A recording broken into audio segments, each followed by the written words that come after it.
Welcome to the Bill Walton Show, featuring conversations with leaders, entrepreneurs, artists, and thinkers. Fresh perspectives on money, culture, politics, and human flourishing.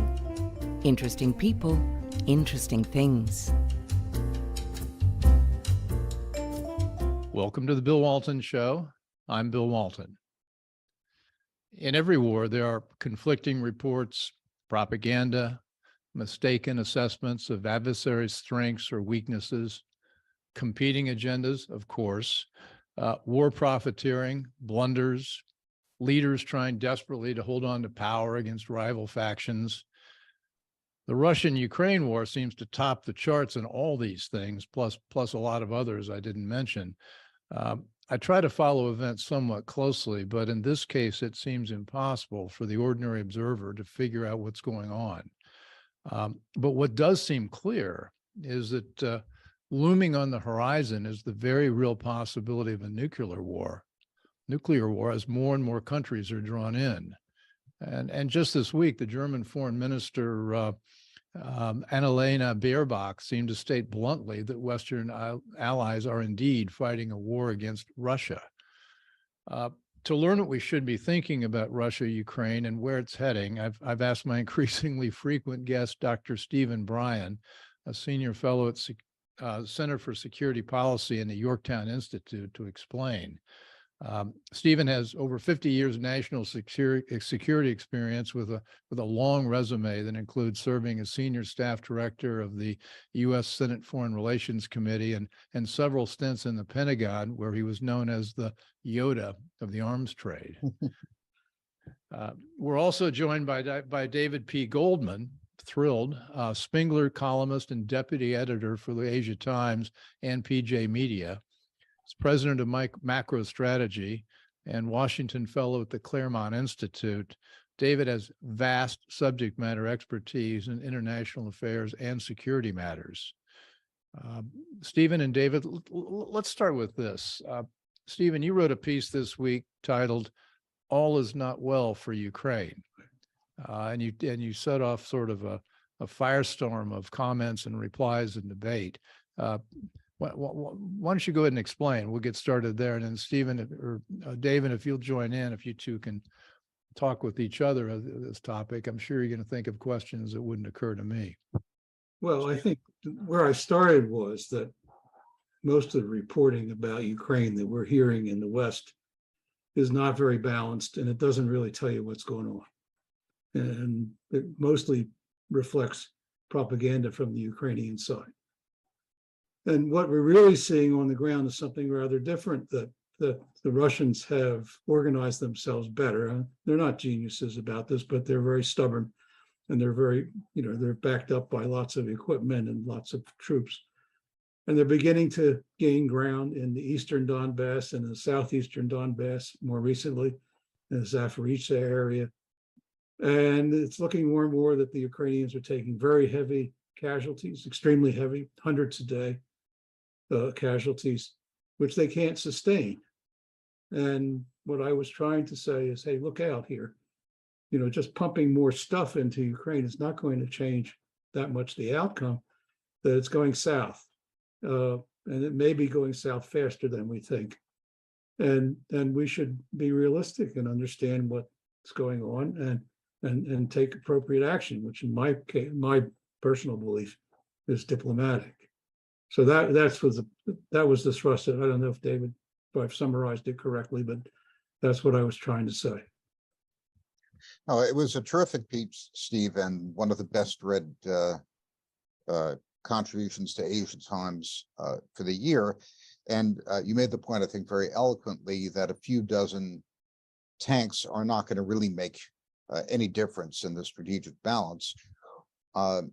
In fact, we know that German Chancellor Olaf Scholz's chief of staff, Wolfgang Schmidt, had a shouting match with Lloyd Austin, America's defense secretary, at the Ramstein meeting of NATO ministers a week ago, in which he said he accused the United States of wanting to make an issue of the tank provision as the thin end of the wedge to provide long-range weapons, which would allow the Ukrainians to hit deep inside Russian territory, and in fact get us into a war with Russia.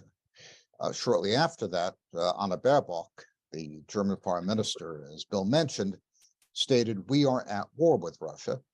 The Russian foreign ministry summoned the German ambassador, demanded an explanation. The Germans said, well, she was misquoted and we're not really a participant in the war.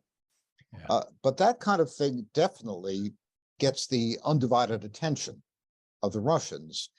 And I think the question I would ask you, Steve, is, assuming that you're correct, that Western military policy in the current configuration is not leading to a successful outcome from the Western side, will NATO countries be desperate enough to give the Ukraine the means to widen the conflict by striking deep inside Russia? And what would be the consequences?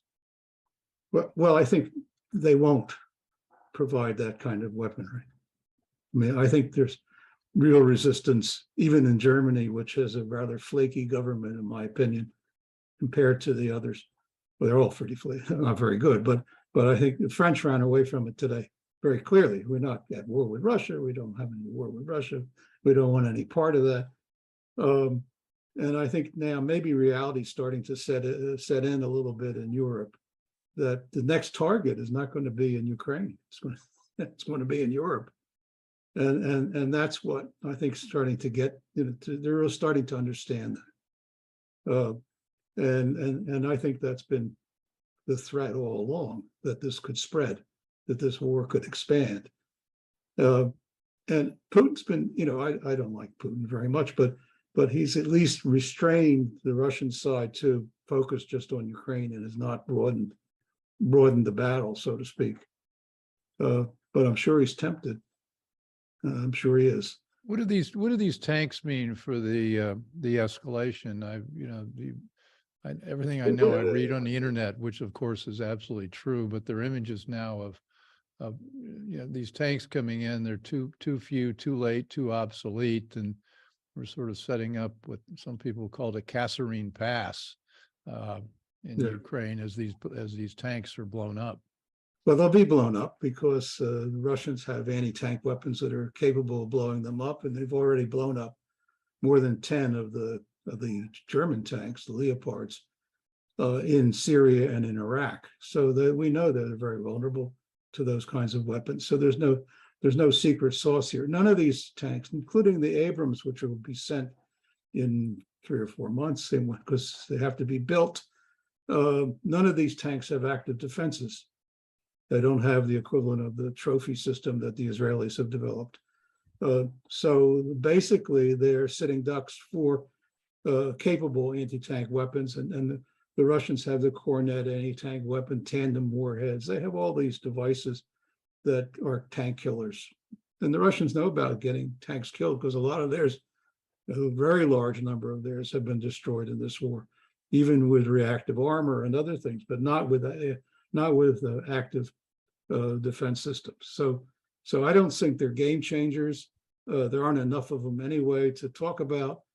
I think this is politics. That's all it is. In fact, David was saying about Germany, I know for a fact that the Germans told the American side, we're not sending any tanks unless you send the Abrams, which is why we ended up putting the Abrams in. And then the Pentagon apparently said, no, you're not taking them out of our stocks. We can't afford to give them. So then they have to build them. So how do you build tanks in the United States today? You don't, because there aren't any tanks in the United States today to build. You take older tanks and you fix them up, refurbish them, we call it. It's a big deal. I mean, and then you send them. That takes months. So the American tanks won't be there till May, maybe. Have either of you talked with anybody in the administration about what on earth they're thinking? I mean, this seems to be, death by incrementalism. One little bad decision after another. Bill, I don't understand your question.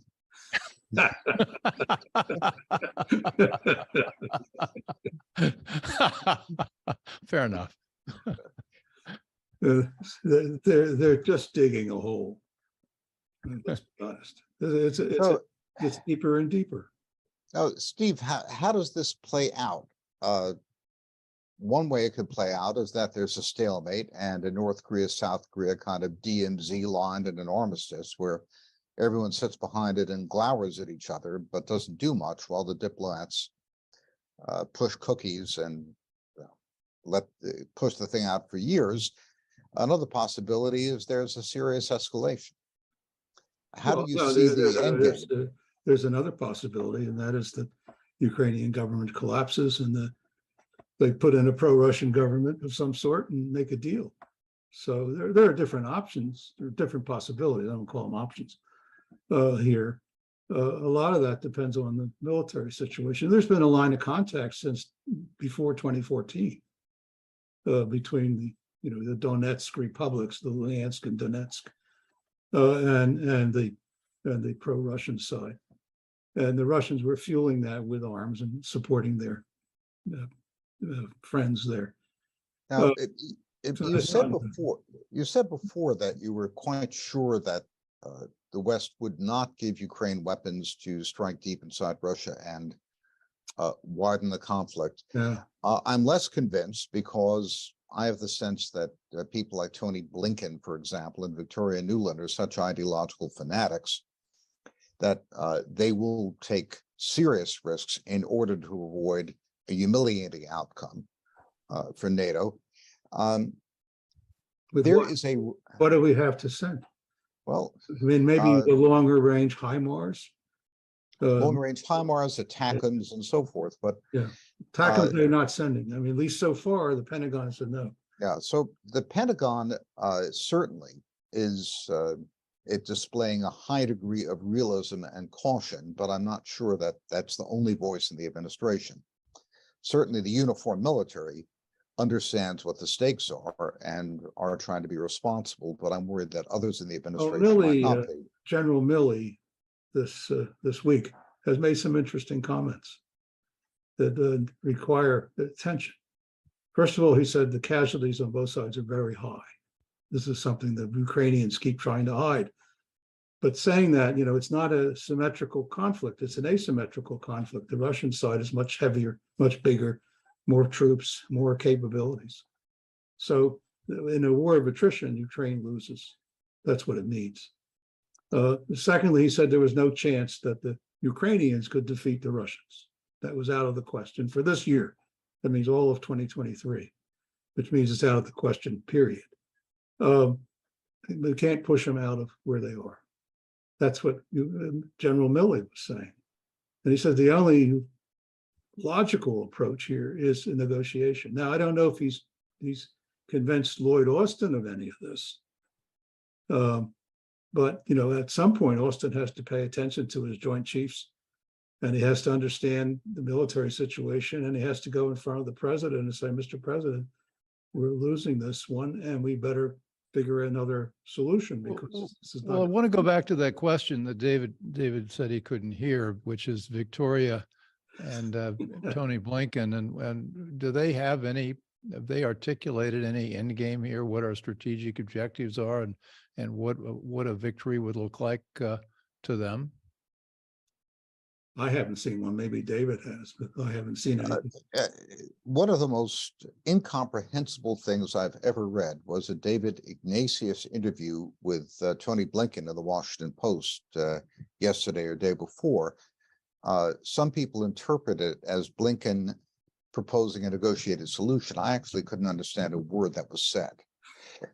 But let me tell you what scares me about this and scares many people I know in Europe. Let's say Ukraine has long-range rockets. They destroy the Kerch Bridge, which connects Russia to Ukraine. It's a key strategic asset. Russian doctrine has always viewed non-strategic nuclear weapons, say 1 kiloton nuclear bombs, as accomplishing operational and tactical goals in the context of a conventional war. Here I'm quoting from a new RAND Corporation report on avoiding a long war. The RAND analysts warn that there are circumstances in which Russia might use some of its very small nuclear weapons in response, for example, to attacks on its territory or perception that it's losing. I could, for example, see the Russians in response to destruction of an asset like the Kerch Bridge telling the Ukrainians, there's a certain coal-fired power plant, evacuate it because tomorrow we're going to eradicate it and drop a kiloton nuclear weapon on it with about, I don't know, 200 times the ordnance of a Russian caliber cruise vessel. That kind of escalation does not strike me as at all impossible and seriously worries me. Maybe I'm being a nervous Nelly, Steve, but Well, that's look, I my mean, the concern. Russians are watching what we do with nuclear weapons too. We have shipped in a new generation of nuclear gravity bombs to Europe just this past week. And why? Why did we do that? Are we anticipating the conflict you're talking about, or are we promoting it? But I think it was ill-advised. There was no need to do it. The Russians have warned in the past about the air defense systems that we've put in Romania and Poland being dual capable. They could also launch nuclear weapons using Tomahawk cruise missiles with the M41 launchers. So they've been aware of this for some time. So, I mean, that's what you really, this is where it gets to be very crazy and very dangerous. I don't frankly believe in tactical nuclear weapons. I mean, what is a tactical nuclear weapon? These bombs are bigger than Hiroshima. Yes, Bigger, well, considerably bigger. the late Helmut Schmidt famously said the definition of a tactical nuclear weapon is one that lands in Germany. Yeah. Well, I mean, they'll take out a city. Okay. Well, the notoriously unreliable British press, in this case, the Daily Telegraph, is saying that Ukraine expects to get missiles that can strike 190 miles behind Russian lines very quickly after the tanks come. Expect to get them from where? Well, from the United States, obviously. Who else has them?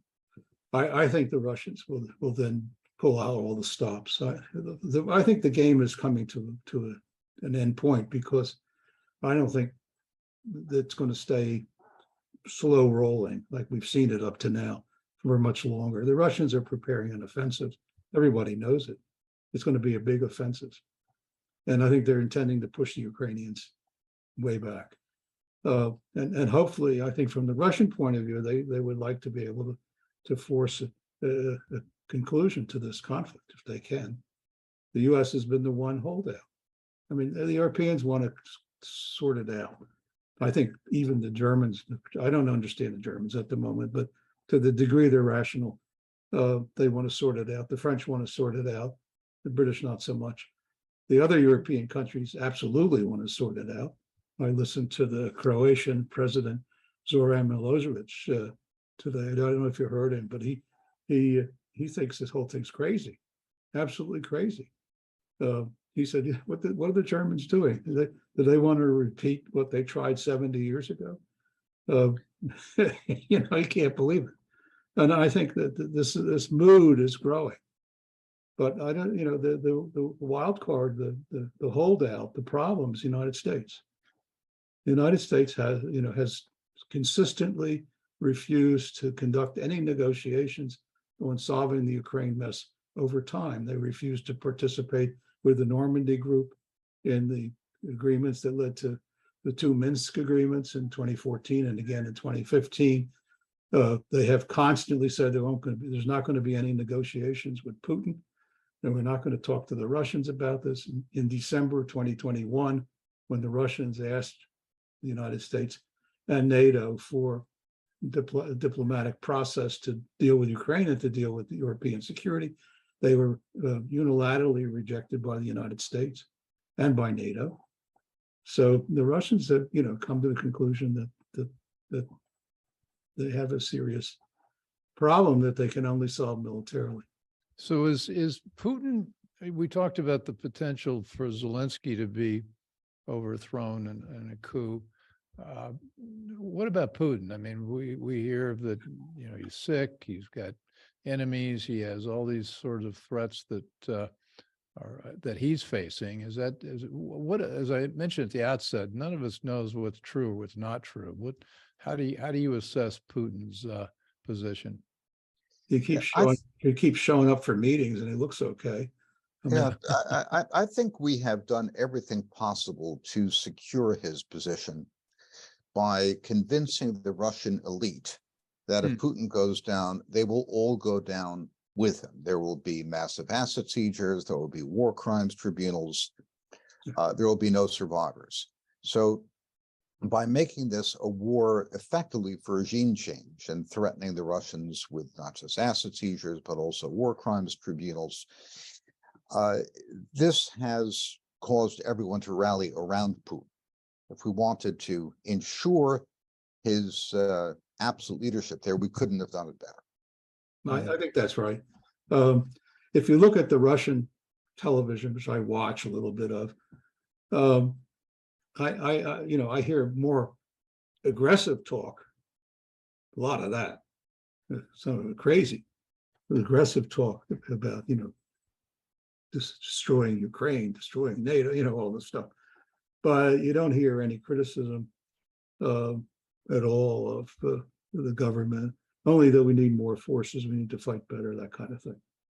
I don't see any sign of him being in serious trouble. That doesn't mean something might not happen to him. Good.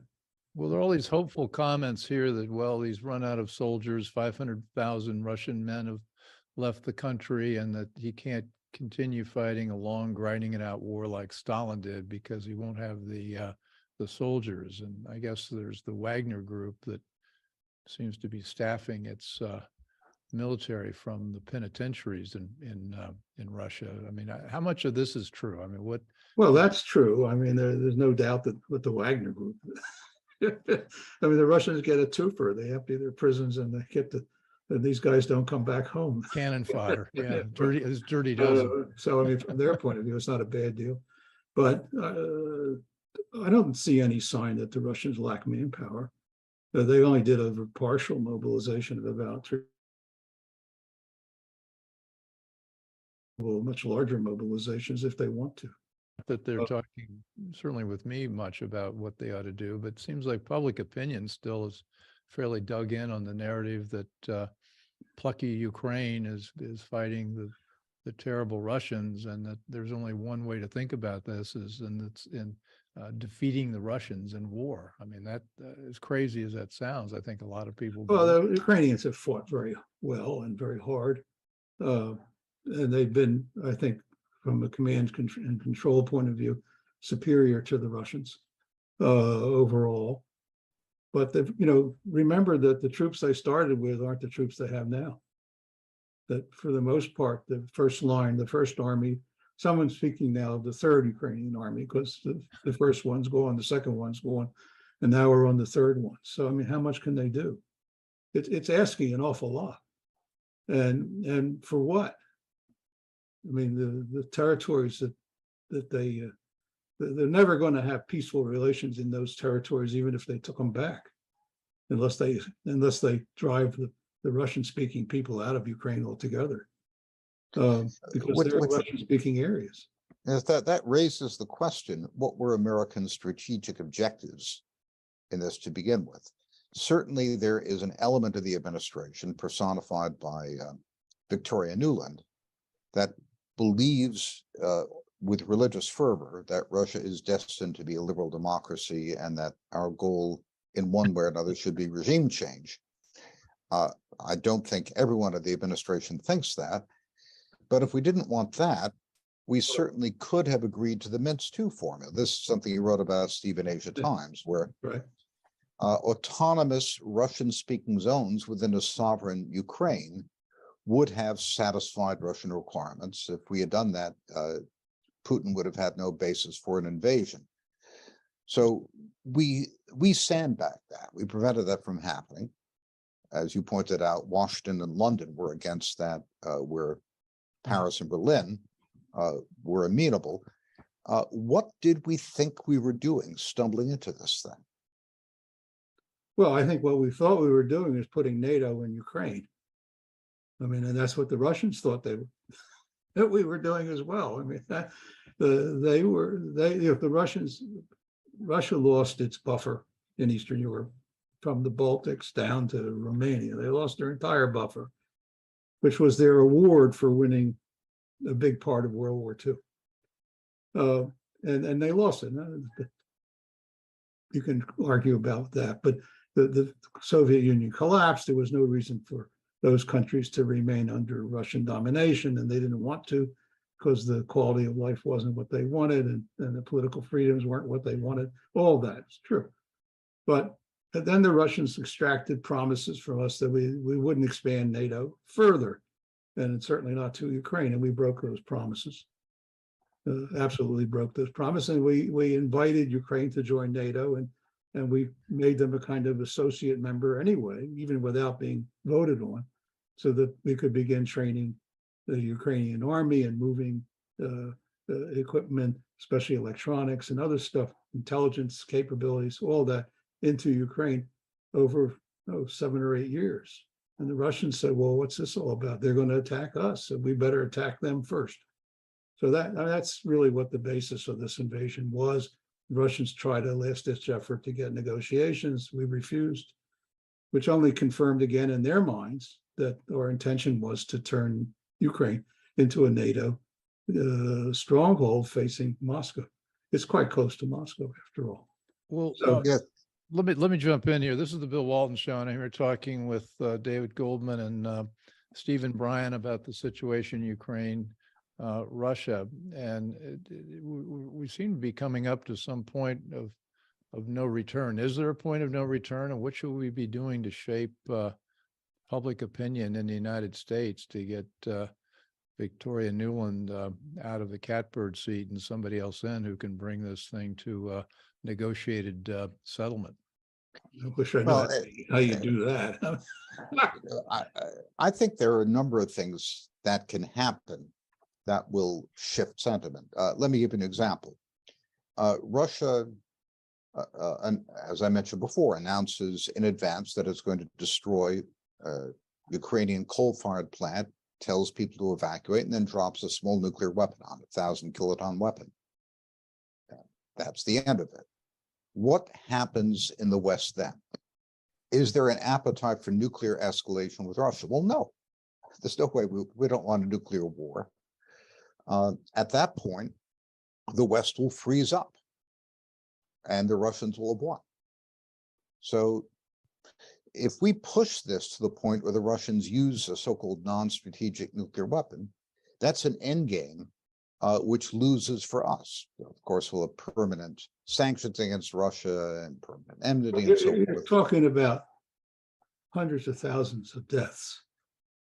If the Not Russians necessarily. did it. Not necessarily. Yeah, because Not necessarily. these are Oh. not small weapons. These are megaton weapons. They're not kiloton weapons. Hiroshima was 11 kilotons.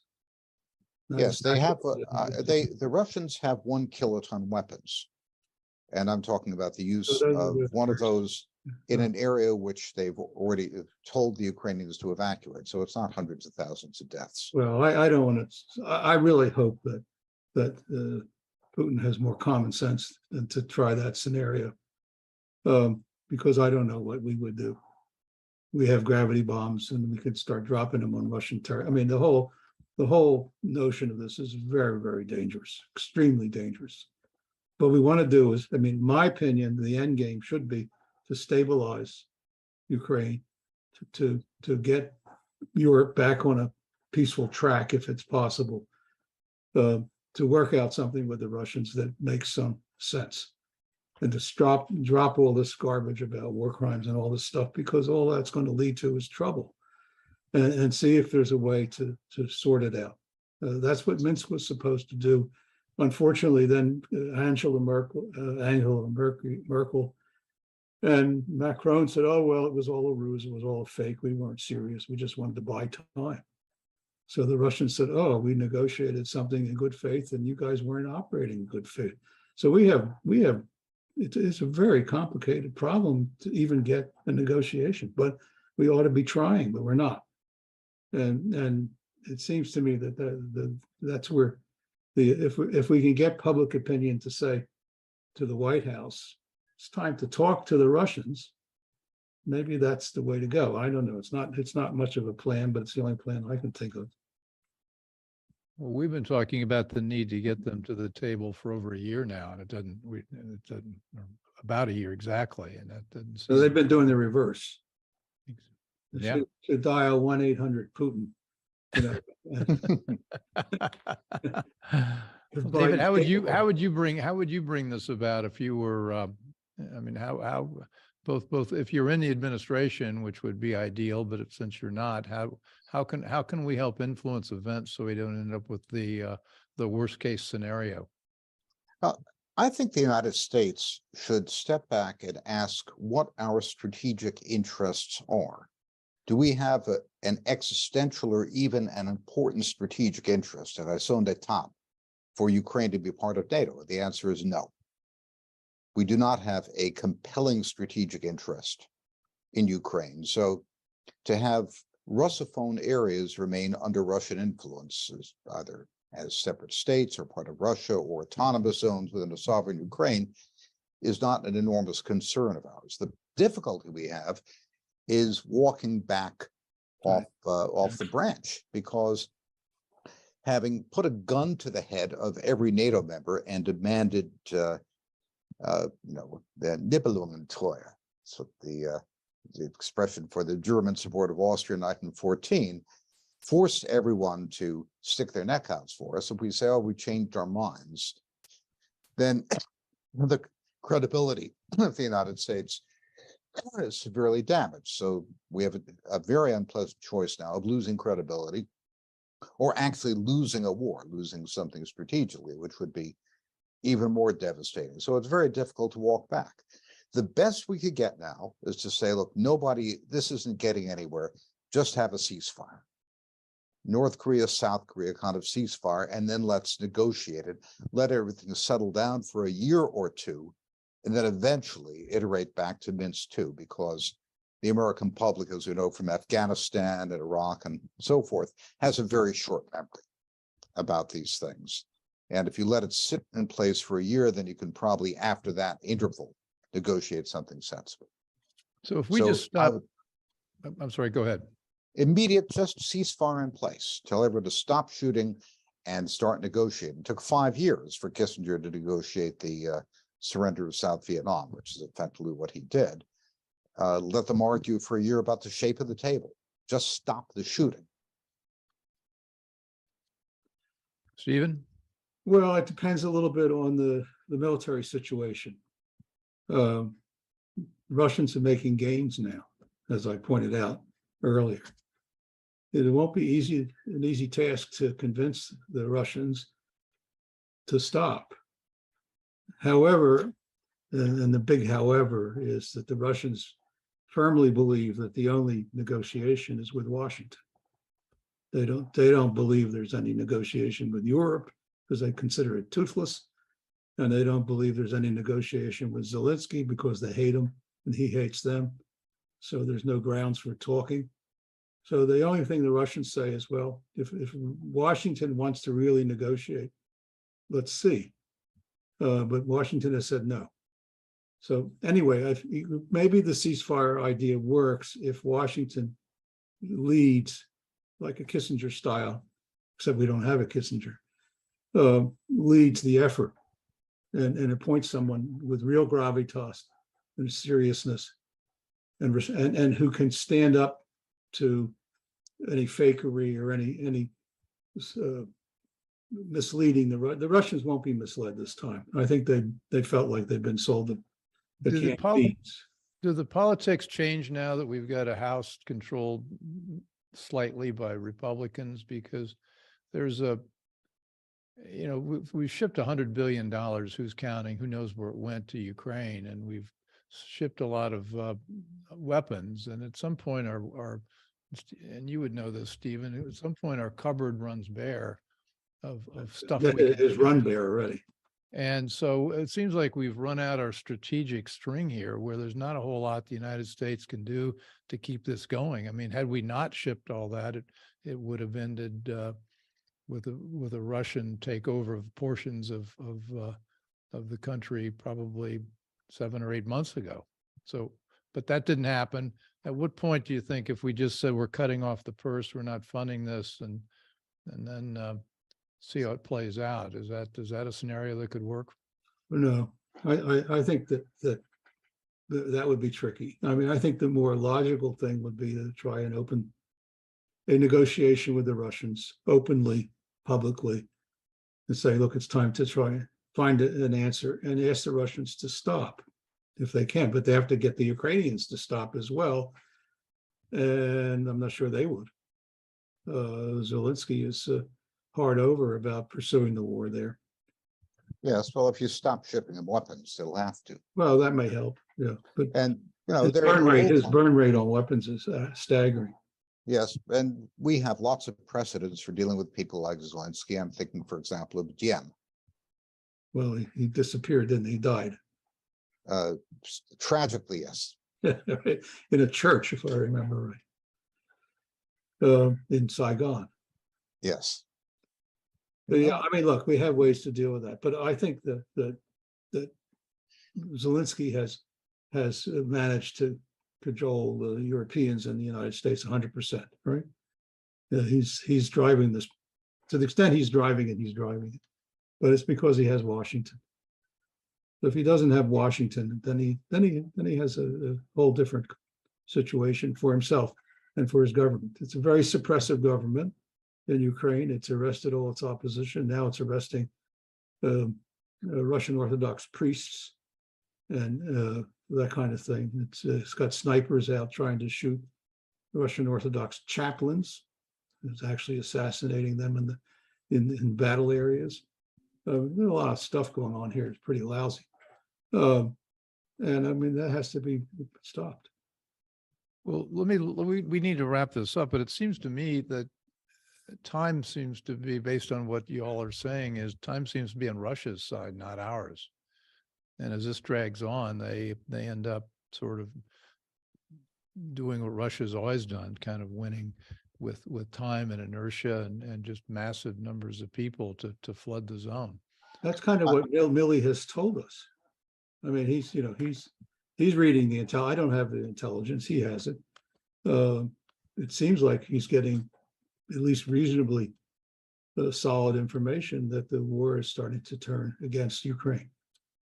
I think that's the most likely scenario. I think the great risk is that the real fanatics, like the British, for example, who are the biggest lobby for giving the Ukrainians long-range weapons, will do things that widen the war, and then it becomes unpredictable and extremely dangerous. So in the interim, best idea is let's make Milley Secretary of State and give him the mandate to negotiate. You know, that wouldn't be a bad idea at all. I mean, Milley would be respected by the Russian side. Rasimov would respect him. It's nice, and I'm not in this world that you are, but it'd be nice to have a grown-up in the room. And we've got our rock musician, state Secretary of State. I'm unimpressed, and the more he performs in the job, the less impressed I get. Yeah. Well, the Russians won't what an take interesting idea. Lincoln's That case. would be. Of course, Biden has changed exactly 0 cabinet appointments in the 2 years he's been there. That's okay. He probably doesn't remember them. Look, I mean, but taking David's point, I mean, all that Milley would have to do is call his counterpart and say, let's meet in wherever and really have a serious conversation, or even fly to Moscow. It's not closed. You could go there. Yeah, we sold That him would be the right ambassador. gesture. I mean, I was involved very much when Sadat flew to Jerusalem. I mean, it's in the doable. Okay. Well, he called the Chinese, didn't he? He certainly did, and he told the Chinese not to be alarmed. Yeah. So, I mean, whether that was right or wrong, I don't know. But I mean, Yeah. he's clearly a heavy player, and he's about the only heavy player in the administration that exists at the moment. And he seems realistic, and he's not wedded to the war one way or the other. And it seems to me he's not invested.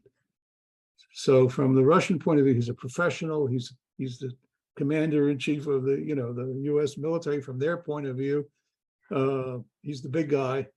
And if he opened the door, and there have been conversations, has not been totally silent, but if he actually made a big move with administration support, it might work. Stephen, David, thank you. Bill, thank you very much. Thank Yeah, you. this has been Sorry, I hope we haven't extremely ruined your day. Stephen, Bryen, and I'm sorry, Stephen, what did you say? I said, I hope we haven't ruined your day. Well, you have. But I found one, I never thought Mark Milley was my guy, but you're making me think maybe he is. We need to find somebody there as a grown-up, and maybe that's it. Maybe we ought to start pushing him into the job. Anyway, thanks a lot. Thank you. We'll be back. This has been the Bill Walton Show. And as usual, you can find us on all the major podcast platforms, Substack, Rumble, YouTube. We're also on the CPAC Now channel on Monday nights. And stay tuned. I'm sure, given the nature of this conflict, we'll be back, and love to get David Goldman and Stephen Bryen back as events develop. So anyway, thanks, guys, and thanks all for listening. Thank you. Thank you.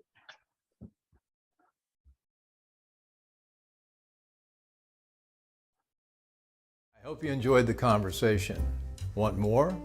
Click the subscribe button or head over to thebillwaltonshow.com to choose from over 100 episodes.